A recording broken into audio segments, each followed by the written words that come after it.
En ce qui concerne la mission de revue, nous avons donc regardé un peu l'avancement du programme et je tiens à dire que la performance du programme est très satisfaisante. Tous les indicateurs de performance à la fin du mois de décembre 2018 ont été vérifiés. Et plus que cela, on a eu une très bonne surprise au niveau du déficit public. Grâce à une gestion très prudente des finances publiques, le déficit a terminé à 4% du PIB en 2018, alors qu'on s'attendait à un déficit beaucoup plus élevé de 4,7%.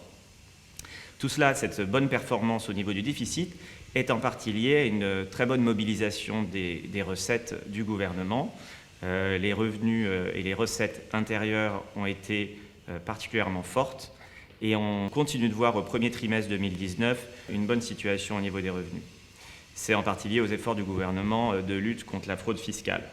Un autre aspect de notre mission, c'est la révision de nos perspectives économiques.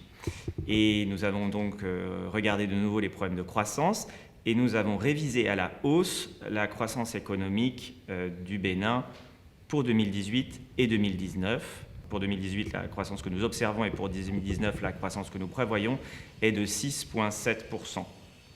C'est une croissance élevée qui a été tirée par l'activité agricole et par aussi l'activité au port de Cotonou. Ensuite, si je passe à l'autre partie de notre analyse, qui est donc l'analyse plus de long terme, l'analyse plus globale de l'économie dans le cadre de l'article 4, l'un des résultats principaux de notre analyse, c'est que cette forte croissance qu'on observe aujourd'hui va se poursuivre à moyen terme.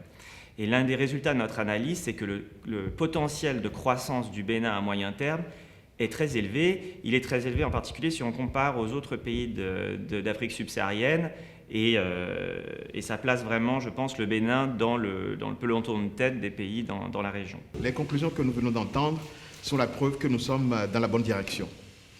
Nous avons la preuve que la gouvernance économique du pays est bonne. Nous avons surtout la preuve que le Bénin a retrouvé le rang des pays crédibles.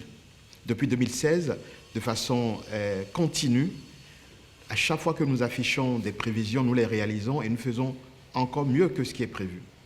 Vous avez entendu tout à l'heure donc, le chef de mission indiquer qu'en matière de taux de croissance, nous étions partis sur un taux de croissance de 6,0 pour 2018. En octobre, ici, quand nous avons fait la conférence de presse, nous avons noté que le Fonds monétaire a revu à la hausse ce taux de croissance à 6,5. Et là, vous venez d'entendre ce matin que ce taux a été revu encore en hausse à 6,7. C'est la preuve que le Bénin est crédible dans ses prévisions. C'est également la preuve que nous faisons les actions nécessaires pour accélérer le rythme de création de richesses. Et ça, c'est quelque chose de notable. Je voulais surtout souligner ici que quand vous observez ce qui se passe dans d'autres pays, généralement, les réalisations sont un peu en deçà des prévisions. Mais dans notre cas, nous sommes plutôt très réalistes. Et les résultats que nous affichons et qui sont revus montrent bien que nous sommes en train d'agir avec pragmatisme, rigueur et réalisme. Le même élément se note pour le niveau de déficit. Vous avez entendu tout à l'heure que le déficit pour 2018 s'affiche à 4,0. Il était prévu à 4,7, donc nous avons fait mieux.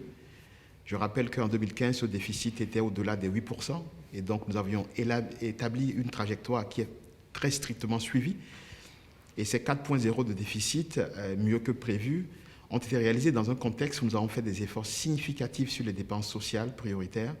Et si nous avons pu le faire, c'est que, comme l'a dit le chef de mission tout à l'heure, c'est que nous avons fait les efforts pour améliorer nos recettes intérieures. Toutes les actions pour moderniser nos différentes régies, lutter contre la fraude, qu'elle soit douanière ou fiscale, ont porté des fruits, ont permis de faire de meilleures performances.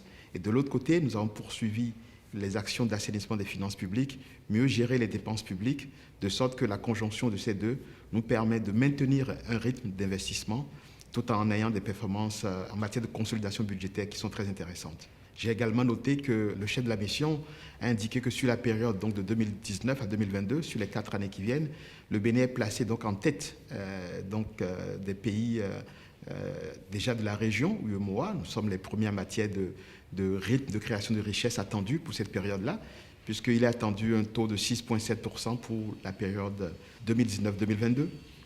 Et quand on sort donc de la zone UEMOA où nous sommes en tête, le Bénin s'affiche comme la 4e économique la plus dynamique en matière de création de richesses lorsqu'on sort de la zone, où on est premier dans la zone et quatrième quand on élargit au niveau de l'Afrique. Donc ça, ce n'est pas le fruit du hasard. C'est que le cap est bon. C'est que le programme de départ est bon.